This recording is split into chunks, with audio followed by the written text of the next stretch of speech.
friends, welcome back to my channel, Happy Girl Alaska. I am your girl Terry, your Alaskan homegirl, and if you are new here, welcome. In case you didn't know, because somebody mentioned to me, I should probably say this. I have lived in Alaska for over 40 years.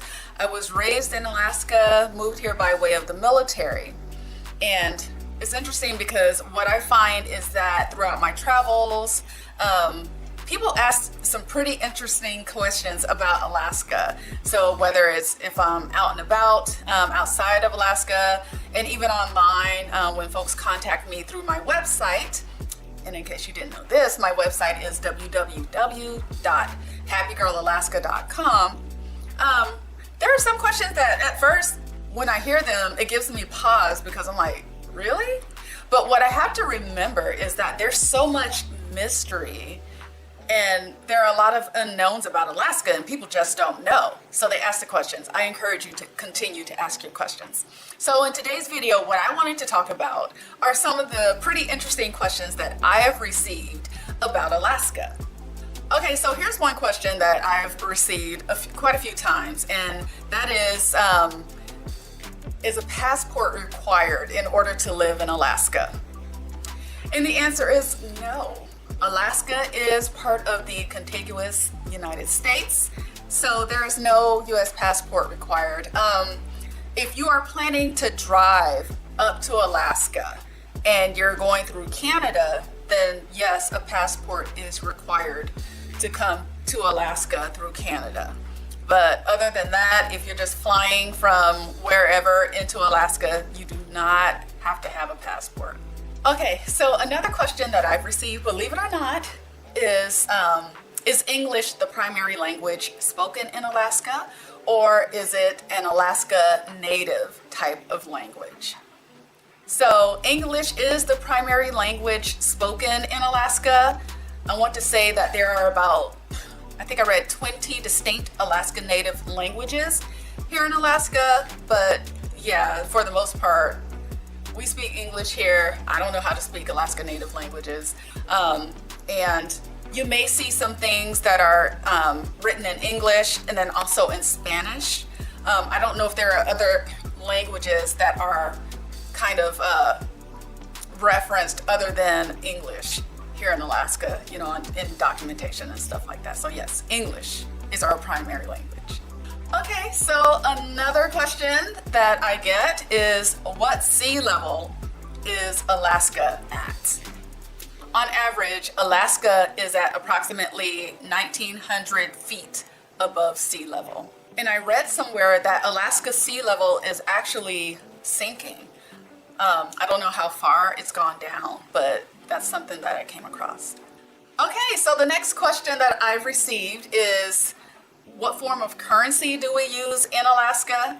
So the form of currency we use here in Alaska are US dollars.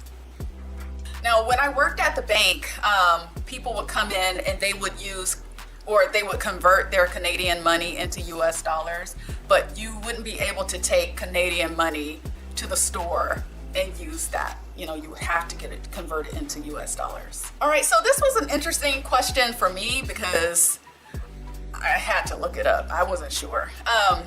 People wanted to know why the glaciers, well, some of the glaciers are really dirty. What I found is that what happens is when glaciers pass each other, they scrape against each other and they leave deposits of debris, sediment, bedrock that grinds into the ice.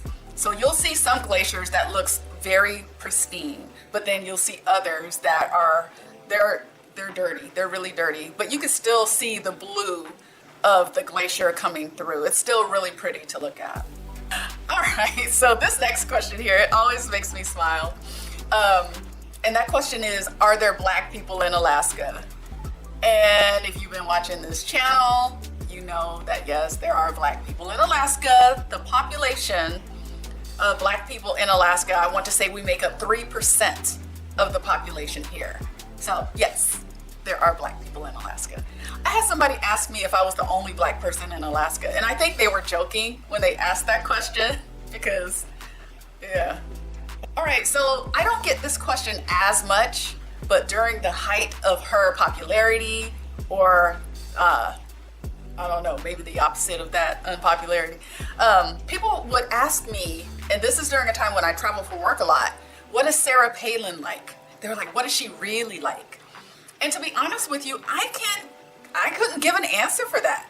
You know, I don't know her. I thought I had heard though, when she was the governor here, that she did a pretty good job and that she advocated for people. That's what I heard, you know, but I didn't know enough about her back then. I wasn't really into politics, not really so much at this moment either, but I don't have anything negative to say about Sarah, but I can't say that I would co-sign that she's a great person. So that's the other question. What is Sarah Palin really like?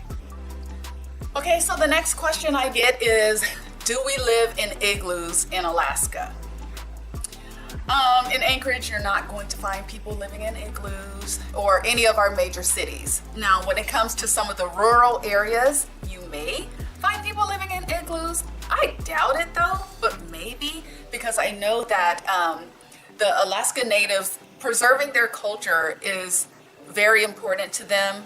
They have a very strong community. So there's a good chance that maybe some of them live in igloos. I don't think they would live in them on a consistent basis.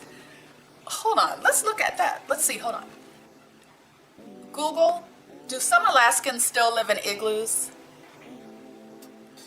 Here's a summary from Visit Anchorage, an Alaska igloo.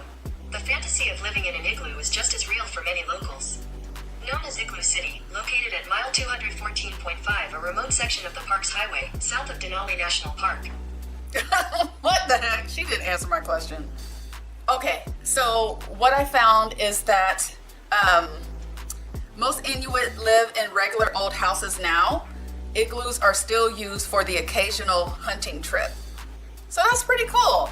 So there are some Alaska Native peoples that do live in igloos from time to time. I think that's cool. Okay, and another question that I have received is, do we use sled dogs to get around? Again, in the major cities, you're probably not going to find people using sled dogs to get around. I know that they do offer sled dogs as a tourist attraction, so if you're wanting to have that experience, I know one city that's really big on that is Fairbanks. But then if you go to the rural areas in Alaska, they may use sled dogs as a form of transportation. I'm not really sure, but as a general rule, no, we're not using sled dogs for transportation. We have cars, trucks, buses, all that kind of stuff. All right, so that's all I have for you today. I hope you enjoyed this video. If you did, please give it a thumbs up. Comment down below. I love to interact with you all. Subscribe to the channel if you haven't already.